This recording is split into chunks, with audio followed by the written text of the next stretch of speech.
సాంప్రదాయ పెట్రోల్ కార్లలో Maruti Suzuki, electrical కార్ల విక్రయంలో టాటా మోటార్స్ ఆధిపత్యం ప్రదర్శిస్తున్నాయి. ఈవీల్లో టాటా మోటార్స్ ఆధిపత్యం మరింత పెరిగే అవకాశాలు కనిపిస్తున్న తరుణంలో మరో ఆటోమొబైల్ సంస్థ మహీంద్రా అండ్ మహీంద్రా పోటీ పడేందుకు సిద్ధమైంది. మున్ముందు 5 ఈవీ కార్లను దేశీయ మార్కెట్లో ఆవిష్కరించేందుకు ప్రణాళికలు సిద్ధం చేసింది. వచ్చే ఏడాది ఆవిష్కరిస్తారని భావిస్తున్న మహీంద్రా XUV E9 టెస్టింగ్ నిర్వహిస్తున్నారు.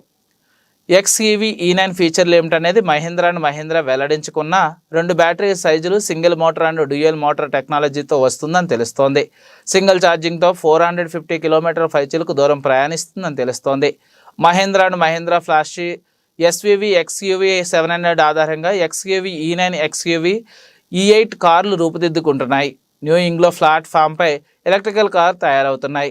LED headlight, DRL units, connected LED trail light, 3 separate screen connected together ఫీచర్లు ఉంటాయి. డాష్బోర్డ్ మీద డిజిటల్ స్క్రీన్లు కూడా ఉంటాయని తెలుస్తోంది.